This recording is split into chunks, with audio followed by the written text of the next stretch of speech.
This is the Workplace Podcast with your host, William Corliss, brought to you in association with Yellowwood, providers of executive coaching, corporate training and facilitation, your external learning and development partner. Each week, we focus on a different aspect of the workplace. We hear from guest speakers who are subject matter experts and are incredibly talented at what they do. These experts will give you a different perspective and insight to work life, with the aim of empowering you to take a different path to success in all aspects of work life. These perspectives will include career and personal success, leadership, high-performance teams, and creating a better work-life culture in your organisation. Yellowwood. Take a different path to success with your career, team, and organisation. Welcome to the Workplace Podcast. Our topic today is saying no to women's dead-end work. And we are joined by one of the authors of a fabulous book, The No Club, Putting a Stop to Women's Dead-End Work. And joining us today is Lise Vesterlund. Lise, you're very welcome to the Workplace Podcast. Oh, thank you so much for having me on the show. So I was reading this book and you were talking about all your research that was going through and different conversations, how that happened. And it started over a $10 bottle of red wine. And straight away in my notes on the side of the book, it says, where did you get that $10 bottle of wine? I have to go to that restaurant. Yeah, no. So it turns out that the wine is not as horrid as you might imagine at $10 a bottle. It's a little pub that's located between the University of Pittsburgh and Carnegie Mellon University. And the authors of the book were coming from those two institutions. And we would meet there and buy these $10 bottles of wine. And the only reason why it's $10 is so that they can bring people in. So you can only get the wine for $10 if you also buy a meal. So it's more of a marketing ploy. So while it's not the best wine in the world, it's not quite as bad as you might imagine at $10 a bottle. So all of you had prestigious jobs, I'm sure, very different challenges. You talked about your own challenges of hypertension and prioritizing family and different job offers. And we'll talk about your learnings at the end of the podcast. And also at the start of the book, you mentioned this is part of your legacy to MJ, who was part of that No Club at the start. Do you want to tell us a little bit more about that club and MJ? Yeah, so about 13 years ago, we formed what we initially named I Just Can't Say No Club. So we were 5 women. We were all overwhelmed by our jobs. As you said, we had all been quite successful in our careers, but we were working far too many hours and we really weren't feeling that we were moving ahead in our careers. We didn't feel like all the effort we were putting in was paying off. So we decided to start to meet. Initially, it was like every 3 weeks to talk about the work that we were doing. So it was sort of a very concerted effort to try to get our work lives under control. We would meet at this local bar over cheap wine and basically go around the table and say, what is it that you are working on? What are the things that you enjoy doing? What are the things you don't enjoy doing? And how do we get this under control? And as you mentioned, there are 4 authors of the book, and MJ, a very successful attorney in Pittsburgh at the time, was also part of the club. She was the 5th club member. And while we initially sort of started off having the club as a self-help group, we started thinking about why it was that we were so busy. We started thinking about research. We did a couple of studies.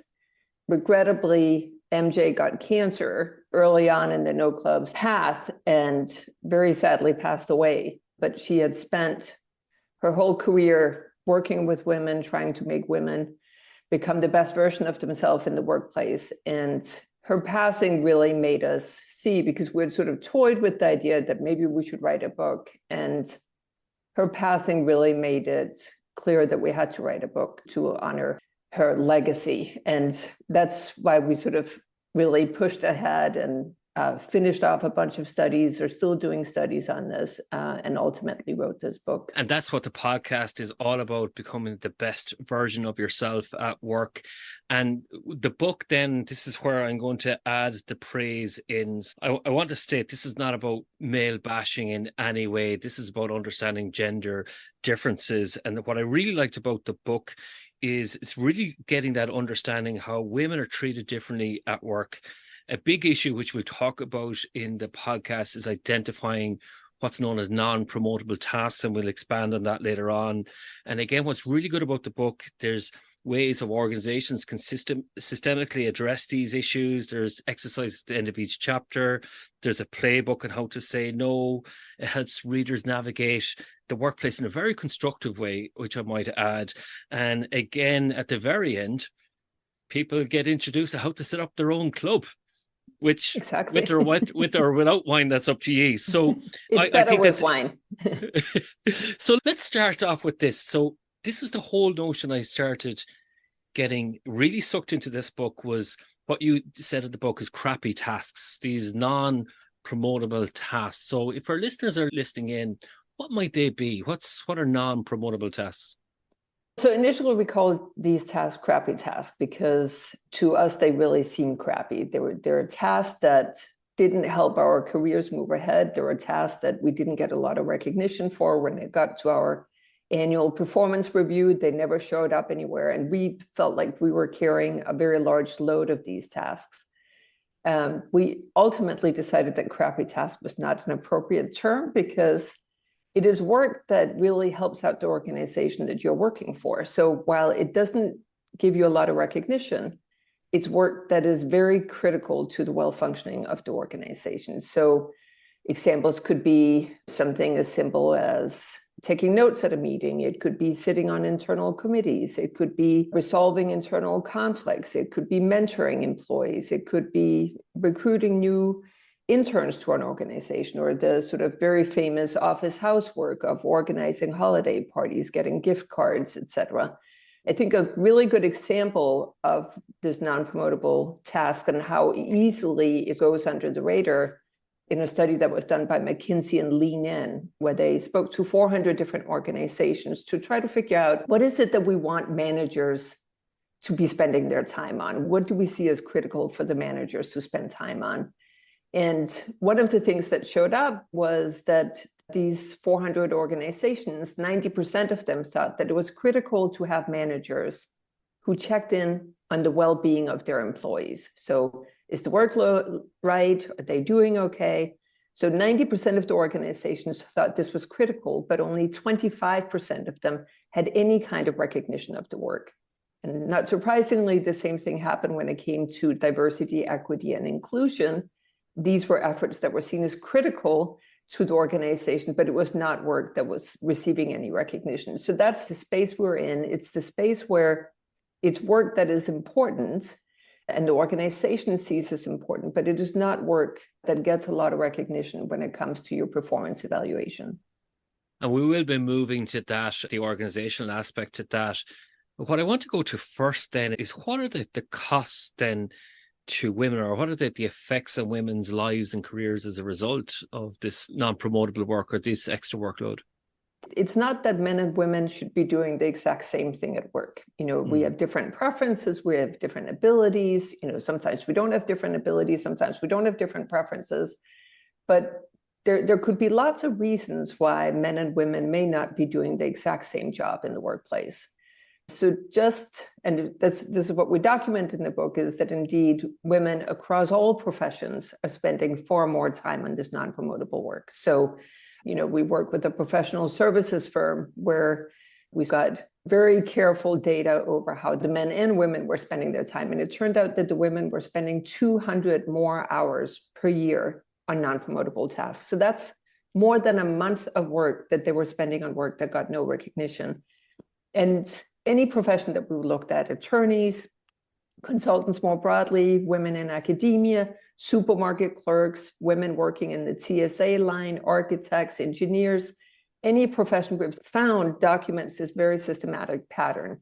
But in order to understand what are the consequences of doing too much non-promotable work, it really depends on why women are doing more of this non-promotable work. Because if it's because of preferences or ability, it's harder to talk about, is this something that we need to be intervening in? But what we show very clearly through a number of carefully designed studies is that a very large contributor to women doing more of this non-promotable work is that we all have this collective expectation that women are going to be doing the work. And because we all are expecting women to do it, it results in us asking them more often. It results in women feeling pressured to say yes because they're going to get more negative responses if they say no. It also means that women are going to end up volunteering because they know that they will be perceived negatively if they don't say yes. So because we can show that expectations play such a profound role in this, we can say something about what this means, because it means that women, if they're doing more of the non-promotable work, are going to advance more slowly in the organization than what is in the interest of the organization. It means that we're going to end up with women who have the skills, who by mistake, and because we have these expectations, are put in tasks where they don't become their best versions of themselves. So they advance more slowly, they get lower compensation. And it turns out one of the things that we keep talking about is that women don't negotiate. Well, lo and behold, it turns out that if you have more non-promotable tasks, you're not going to be successful when you try to negotiate because you're coming from a much worse vantage point. So it affects your compensation, it affects your advancement, but it also takes a very serious toll on your job satisfaction, because if you're trained to be an engineer, lo and behold, you would like to be working with engineering tasks. And if you end up doing too many non-promotable tasks, you're not really getting to use the skills that you acquired when you went to college. I found this fascinating in all the different aspects that you went into, Lisa. And that part of the cost then, not only were people could be staff turnover and staff retention a problem, but people could be even leaving the field, the sector, the workforce, as well, as you point out in your book. And again, there's some people listening in but I can't say no because there might be a backlash. What would you say about that? Well, so that's exactly where one of the things we're hoping we're making clear in the book is that because expectations are driving this is really not a question of trying to somehow fix the women and get them to be like men. Yeah. It is coming from our collective expectations, the expectations from men and women. It is a question of us changing how the organizations respond, because indeed, as you're saying, the feeling that you can't say no is a very real one. When we survey men and women to ask them, what are the thoughts that you go through when you're trying to figure out whether or not you should take on an assignment? Men are inclined to report that they're thinking about what's in it for them. Women, when they're taking on these types of non-promotable assignments, are more likely to report that they feel guilt when they think about saying no, because they can't count on somebody else doing it, again, because it comes down to these collective expectations. But they're also very worried about the consequences of how they will be perceived. And then we can say, well, will they actually be perceived differently? And indeed, there is a beautiful study from 2015 by Heilman and Chen, where they look at how we respond when a woman versus a man says no. And the study had people read through different potential applicants. They actually only looked at, each person only looked at one applicant for a job, and one had just the description of the applicant. Another scenario had the description of the applicant and a story of the applicant declining a request to help. And the third had declining or accepting a request to help. And then they had to sort of assess who would you be more likely to hire. And of course, everybody is more likely to hire somebody who says yes to help than somebody who says no to help.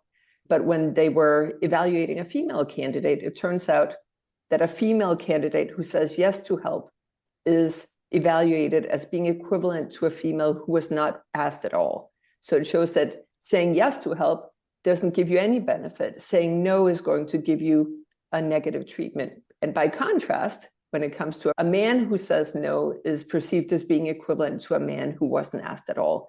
So men get bonus points for saying yes. If they organize a holiday party, people get very excited. You know, what a jolly good fellow.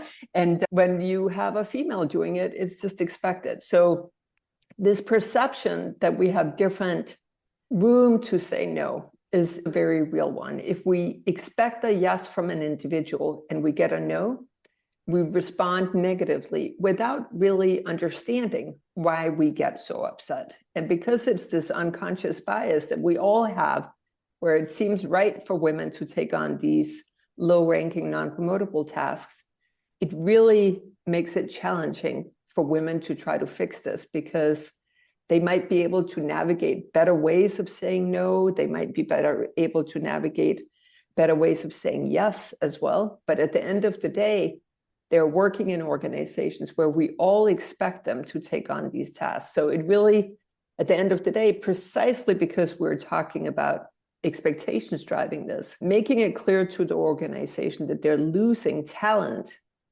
by distributing assignments based on our expectations rather than who's best at doing something. We don't want work to be allocated based on who's least reluctant to take it on. We want it to be allocated based on who's best at doing the assignment, and making it clear to the organization. We can see now, I've been doing a panel study in Norway, and you might say, why Norway? But Norway is one of the most gender equal societies that we have. And we can see in those data that 1 year after graduation, or 1 year after graduation, the women are already doing more of the non-promotable tasks than their peers. So 1 year after you finish from the best business school in Norway, you are already stuck doing more of the non-promotable tasks. And from the firm's perspective, that doesn't seem like a good outcome. You know, at a minimum, you should give people a year to show what is it that you're good at, so that I can make sure that I distribute the tasks accordingly. And I was very struck reading this. So I really identified with some aspects of this book by saying no, for example, that I feel guilty if I say no. If I say yes, then I feel exploited. The other side of the coin then could be that sometimes that perception piece there is where men are seen as visionaries, where women, if they do all the logistics, get very little credit or recognition. And that perception then is really what has to be changed, isn't it? Yeah, but I think the challenge when we have biases and expectations like these is that it's hard to move those. So one person becoming aware of it isn't enough. Making an organization aware of it, so that next time you sit at a meeting and somebody suggests that maybe Sue should be the one who's in charge of recruiting interns, that somebody says, wait a minute, Sue is always the one recruiting interns. Maybe we should have John do it this time. So it really, the only way you can change it is to change the collective perception, so that things just don't taste right anymore, so that you pause. And sometimes the way you're going to get the change is to truly change the way that you're doing things, you know, put in place. Sometimes it's not enough to say, be careful not to fall over the edge. You have to put up a guardrail and say, we keep falling over the edge. We keep asking the same people to do these tasks. Let's make sure that we randomly assign it, that we take turns, that we keep track of how much time different people are spending. Maybe it doesn't need to be completely precise, but at least realizing that right now, none of us are paying attention to how we distribute the non-promotable task, and just doing a little bit better, trying to keep track, at least making sure that when we hire new employees, that they all get the same shot at the promotable task is going to make a big difference. And at the end of the book, just before you have your references, you have a glossary. And one of the items on that is organization currency. And the organization currency, and I'll let you explain this, is really what does the organization value? So especially when women are saying no to something and saying yes to something, or yes to something and saying no to something else, is what does the organization value? What provides advancement or progression? Can you tell us a little bit more about that? Yeah, so that's, we tried to think hard about what is it that characterizes non-promotable tasks. And on one hand, we're saying non-promotable tasks are important to the organization. And then it's like, well, why aren't we valuing them? And one of the reasons why we don't value them is that they're linked to the organizational currency, meaning the organization's objective. So if I'm a for-profit organization, I want to bring in revenue. What matters are client hours. What matters is the dollars that I get in. Now, there are lots of other tasks that indirectly contribute to that. So mentoring employees, resolving internal conflicts, sitting on, all the internal work is like the grease that gets all the money into the organization. But if I'm sitting as a senior manager and I'm being measured on the dollars that come in, it's very easy to focus more on the employees that have lots of billable hours that are bringing lots of dollars in. So the organizational currency is, what is it that we talk most about? What is it that we celebrate? What is it that keeps being emphasized in our annual reports? And in a for-profit organization, it's profit. So doing non-revenue generating tasks that don't directly contribute will often be non-promotable. So the three characteristics we have of non-promotable tasks is, one, that the work doesn't contribute directly to the organizational currency or to the organization's mission. Two, that it tends to be invisible work. So work that is done behind the scenes that you don't directly see. You may be the person who checks all the numbers in the final report before it gets submitted, but nobody knows that you're the one doing it. Or you may put a slide deck together, but not be the one who's actually presenting. Those are all invisible tasks that will tend to be non-promotable. And finally, the most detrimental for non-promotable tasks is that it is work that often doesn't require your specialized skills. So it is work that many other people could do. And if you were not doing it, somebody else would be doing it. And that means that you can't get as much credit for it as if you were doing a more specialized task. And it's not to say that everybody can do non-promotable work equally well, but they can do it well enough. And that's where it really comes in, because if you are working on a promotable task, being really good at bringing money in is a rare specialized skill. And that will get a lot of reward, if not from your organization, then it will get a lot of reward from another organization. Doing a lot of the non-promotable work, you can be really good at it. But if someone else was doing it, they may not be doing it quite as well, but it's okay. So the non-promotable tasks, the performance on them mostly gets noticed if they go wrong.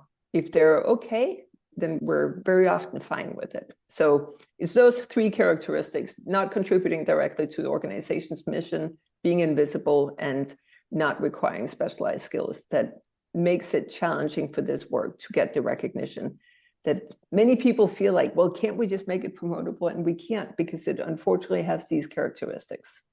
So then there's some wonderful stories that you have. For example, you talk about some people might be doing non-promotable work to get visibility of their skills.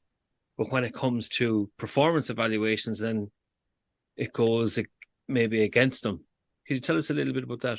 Yeah, so let me first say everybody has to do some non-promotable tasks. So a sure way to lose your job is not to do any non-promotable tasks. Yeah. If you are never a team player, nobody wants to have you in the organization.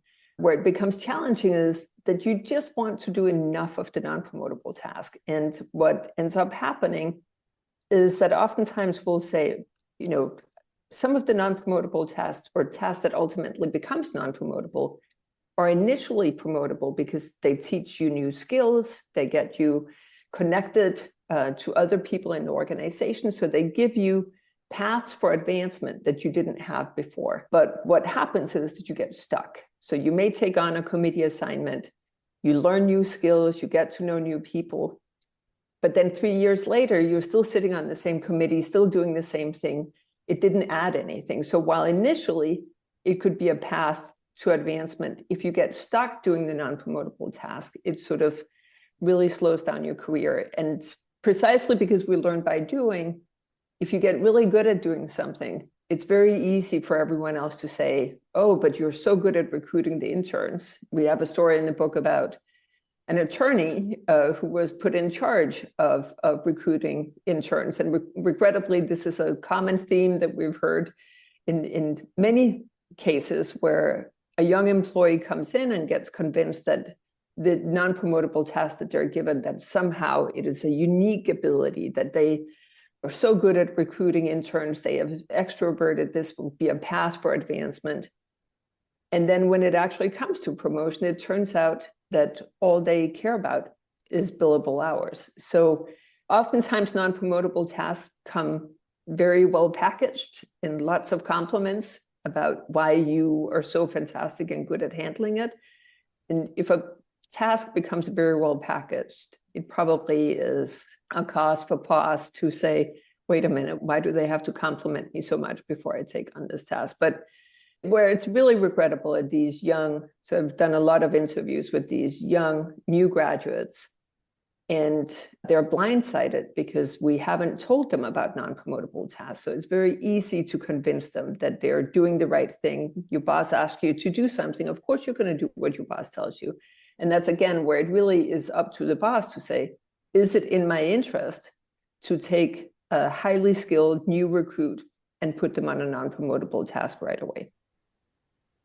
And I'd like to think about it from someone's listening in here and they're going, they have complete rationale for doing non-promotable work because I'm a good organizational citizen.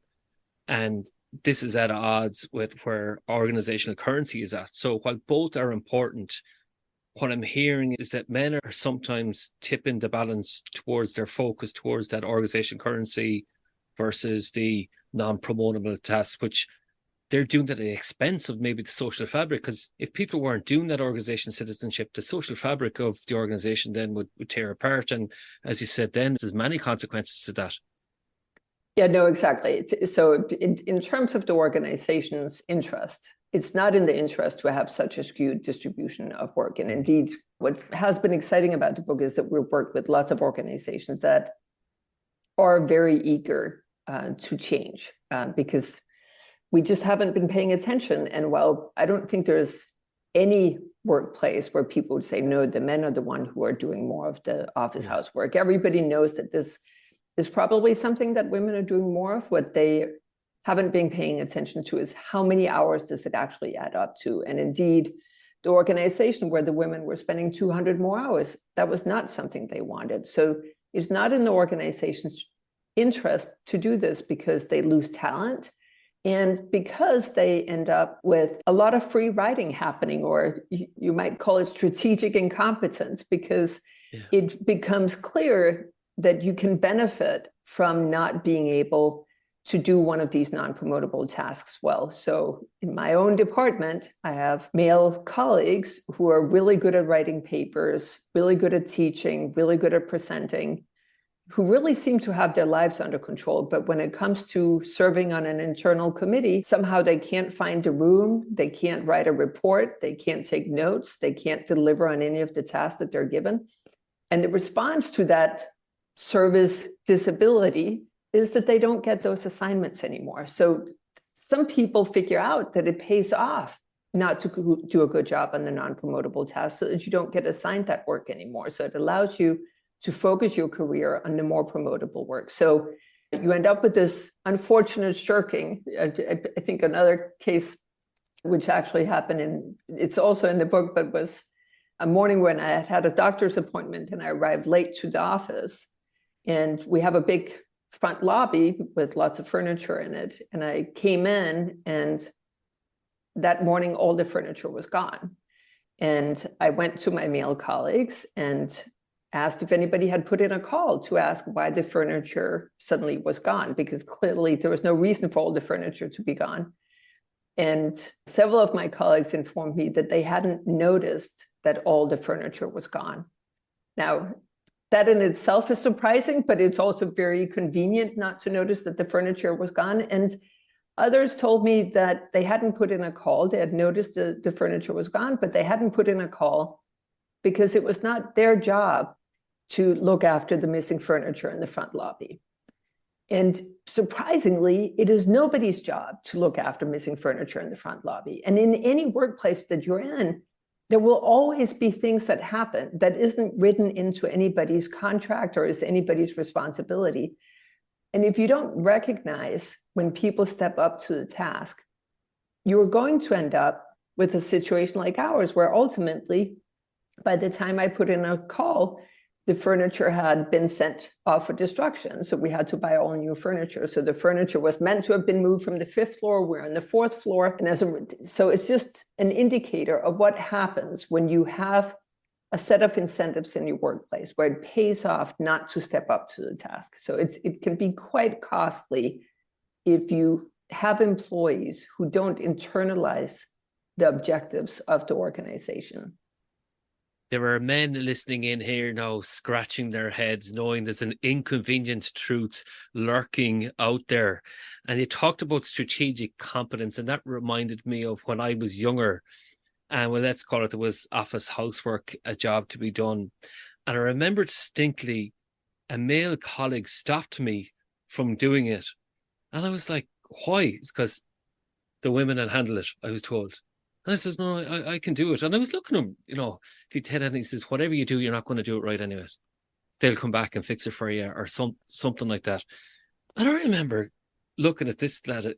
I was very young now at the stage of my career. And I remember catching sight of a woman out of the corner of my eye, eyeballs rolled into heaven, going to go and give me patience. And I was very struck by that, how it's part of a culture. So I was nearly being indoctrinated into that way of thinking, which I found very strange. It was like, no, don't use your brain and don't use the hands you were given to do that work. So is there something that a company can do to highlight these inconvenient truths? I think brave companies first bring awareness to this problem. That's why we've been talking to so many companies. This is why we wrote the book. A brave company talks about this evidence that women everywhere are doing more of the non-promotable work. A brave company tries to document for the least promotable work. Do we have a problem? I've spoken to a number of leaders in large organizations that say that, yes, they recognize that this is probably an issue in many other organizations, but they don't think it's one in theirs. Those companies should celebrate that and document it so that they can show everyone else how to do it. I haven't heard back from them to reveal whether or not that actually is the case. But then we should put in place what is nice about the non-promotable work is precisely that everybody can do it. Yeah. So put in place ways to change the way that we allocate, randomly assign the work. At my own institution, when we used to ask for a volunteer to take on a non-promotable task, we now put names in a hat and draw a name. And it seems silly, but it works. And nobody has to go through this round of saying that they're too busy so they can't take on the work. So change the way that you're allocating the work. Push back on managers to make them aware of what their responsibility is. In talking to managers, many of them report that they want the teams to figure out how they solve an assignment. Well, the way that's going to work out is that the women or the minorities, those who are least empowered, are going to do the least recognized work, and your white men are going to end up doing the most recognized work. So make it clear to managers that they have to keep track of who's doing what, that they can't just leave it up to the individuals, and then begin to set some expectations for how much work should we be spending on the non-promotable work. It's not that everybody should be spending the same time on non-promotable work, but people who are at the same level, people who are peers in terms of advancement, training, they should be spending the same time on non-promotable work. And what was so disturbing about this data that we got from the professional services firm was that we were looking, the data I reported was for, what we could see is for women and men who hadn't made partners was that men were spending more time on promotable work, women were spending more work time on non-promotable work. But once the women became partners, the women who succeeded in being partners were those who were spending the same time on promotable work as their male peers, but were doing more non-promotable work. So in order to be successful, you have to find a way of both delivering on the billable hours and the promotable work, and on this side, carry this additional load of non-promotable work. So it's just not, if we think about how we want our daughters and sons to enter the labor market, I think we can all agree that it isn't reasonable that we start off our daughters in the workplace with a much higher expectation of doing work that we don't recognize. So I've moved my question from an inconvenient truth to something that male allies like me may be doing, and it's a blind spot, is this term that you introduced us to, benevolent sexism. What is that? So you think you're doing good, but you're actually doing harm. Is that my take on it? Yeah, so in some cases it is. So one of the examples of benevolent sexism that we have in the book is where we want the women to advance, so we sent them on a training track that is very different from the training track that we sent men on. So we give them what is effectively a lot of non-promotable assignments because we want them to advance. But nobody stops to ask themselves, why is it that the women need all this training and the men don't need all the training? So I think when you call it an inconvenient truth, it may appear as an inconvenient truth to some men. It turns out that there are also some men who end up being the super providers of non-promotable tasks. So what we can see in the studies that we've done, if you are in an organization that is predominantly male, there will be men in that group that are taking on almost all of the non-promotable tasks, because there's a subgroup of the other men who are never taking on the non-promotable tasks. So there will always be somebody doing it. And so when I'm talking to organizations where it's predominantly men, and I will meet men who are saying, but I'm doing all this work. And it's like, well, there's always going to be somebody doing it. You're probably the one. You're the superwoman in your organization, because there aren't women who are picking up the work in your organization. So it is an inconvenient truth to the ones who manage to shirk the non-promotable task. But it is a convenient truth, it should be, both for those who are doing all the non-promotable work and to the organizations that employ them, because they're really losing out on talent by allowing everyone. It's not just management that's asking the women to do all this work. It's everyone else around them that is asking them to figure out how to file something. During the pandemic, I was working with a group of attorneys where, because everybody was working remotely, one of the female attorneys became the one who converted everything to PDF files. And it's like, how you could allow an attorney to do all of the other attorneys' work in converting files to PDF is like unbelievable. But it's like, so you want to be a team player, nobody else can figure out how to do it. So it shows up everywhere. And what I find so interesting in this work is that we have been looking at gender differences in advancement and compensation for a long time. And every time the statistics come out, we say, oh, look, the women are making less than the men. What is intriguing about this non-promotable work is that it contributes to all of these differences.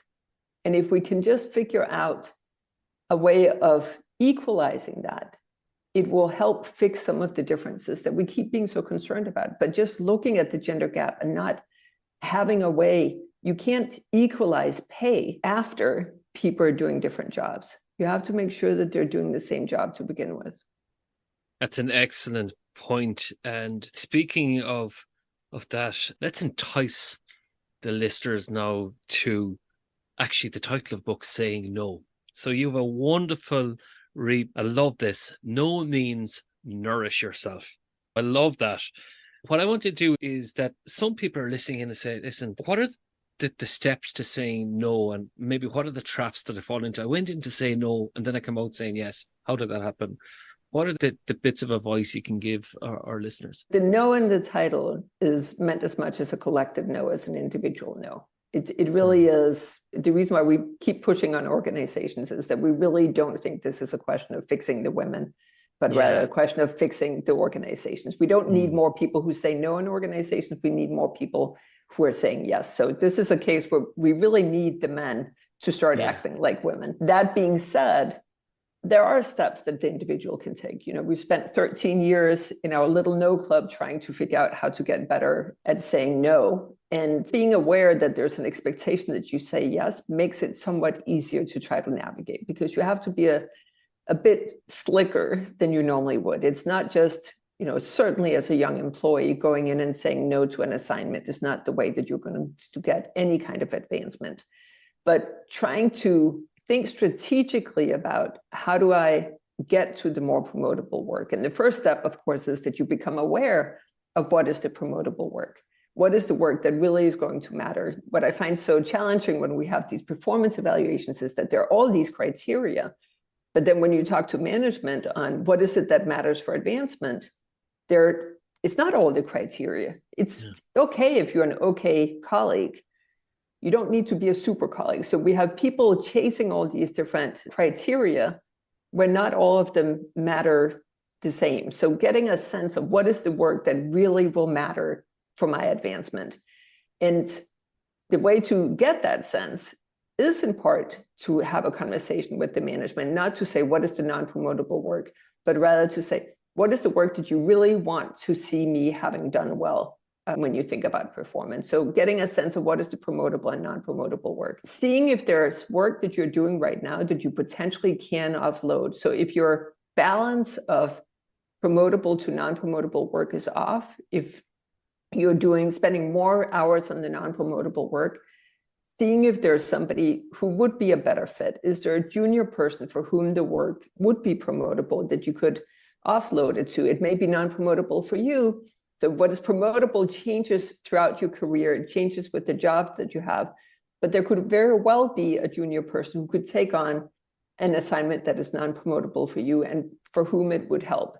So trying to get that balance into place, and then thinking about when is it that we end up saying yes. One of the things you're saying is being caught off guard is one of the standard things. You get asked to take something on, everybody's in a rush.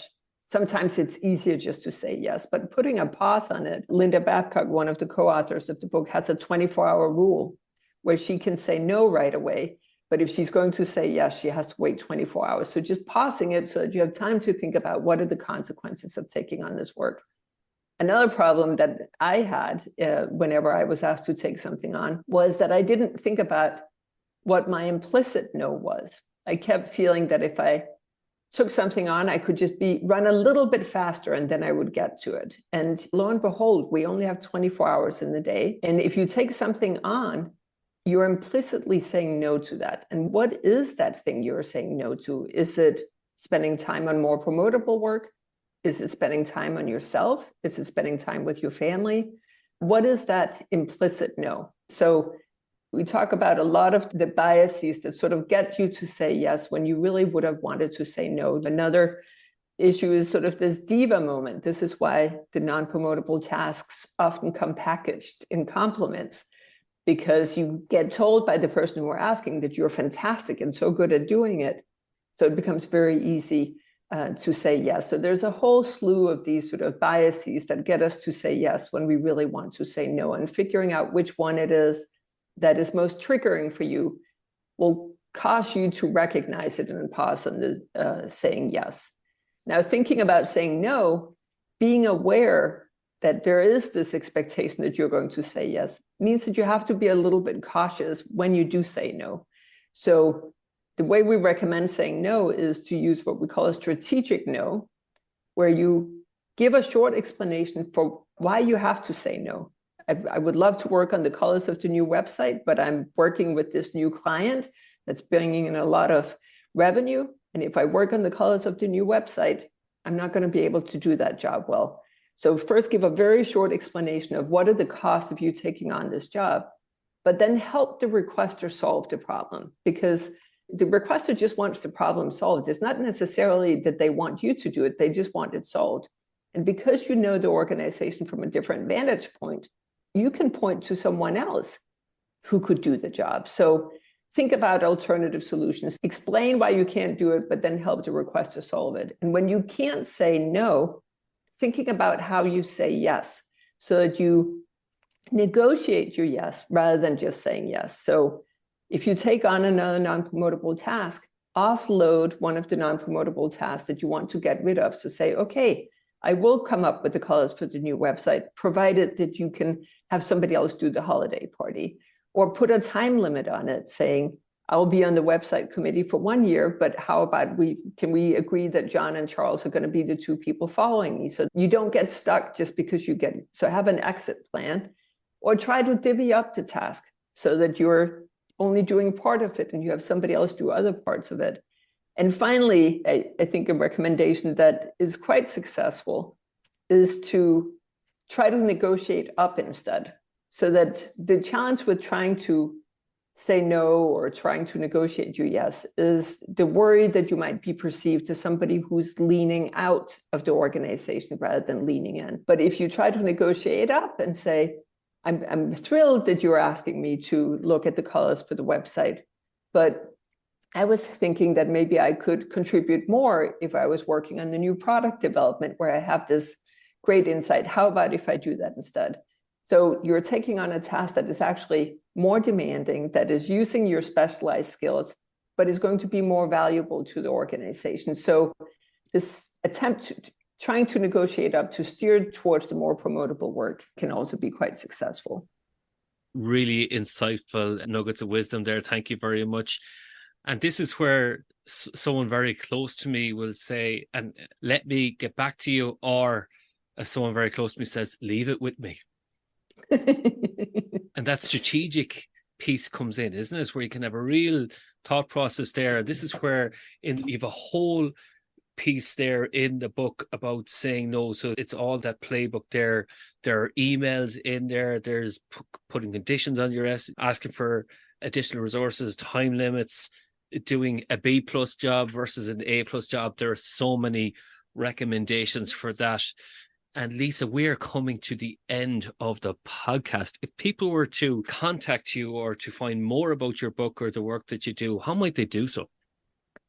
I think contacting me through, we have a website that's called thenoclub.com that has a little email folder that can be filled out if anybody wants to get in touch, or sending me an email directly to vester@pitt.edu is the way to do it. But we're really passionate about changing the landscape. And there's, as I said, there have been lots of organizations that have been excited to take this on because they recognize that they're making mistakes, that they're leaving money on the table by allowing everyone to give in to these expectations. So we can easily do better. We've seen in organizations that they are doing better. So getting people to talk about the non-promotable task, talk about how we distribute it, so that we don't sort of blindside the young recruits that we have coming into the organization. Because what we're seeing in the most recent work that I'm doing now is once you're doing the non-promotable work, your manager will perceive you as being worse as doing all the work, even when that work is randomly assigned to you. So once you are on the path of doing more non-promotable work, it is very hard to come back. We really owe it to ourselves and to the organizations and to the new employees to try to do better on the way that we distribute this work. Lise, you've been so kind and generous with your time to do that. And hopefully lots of organizations will learn from your work. I could have easily done a 2-hour episode with you. Thank you so much for coming on to the Workplace Podcast. Thank you so much for having me on. Thanks for listening to the Workplace Podcast with your host, William Corliss. Our special thanks to this episode's guest for sharing their expertise with us. If you found this episode valuable, please rate and review it. For updates on future episodes and to get in contact with us about any workplace topics, please follow Yellowwood on LinkedIn and Twitter at Different Paths. As always, you can head over to yellowwood.ie for any other information. Yellowwood, your external learning and development partner, provider of executive coaching, facilitation and training. Take a different path to success with your career, leadership, team and organisation.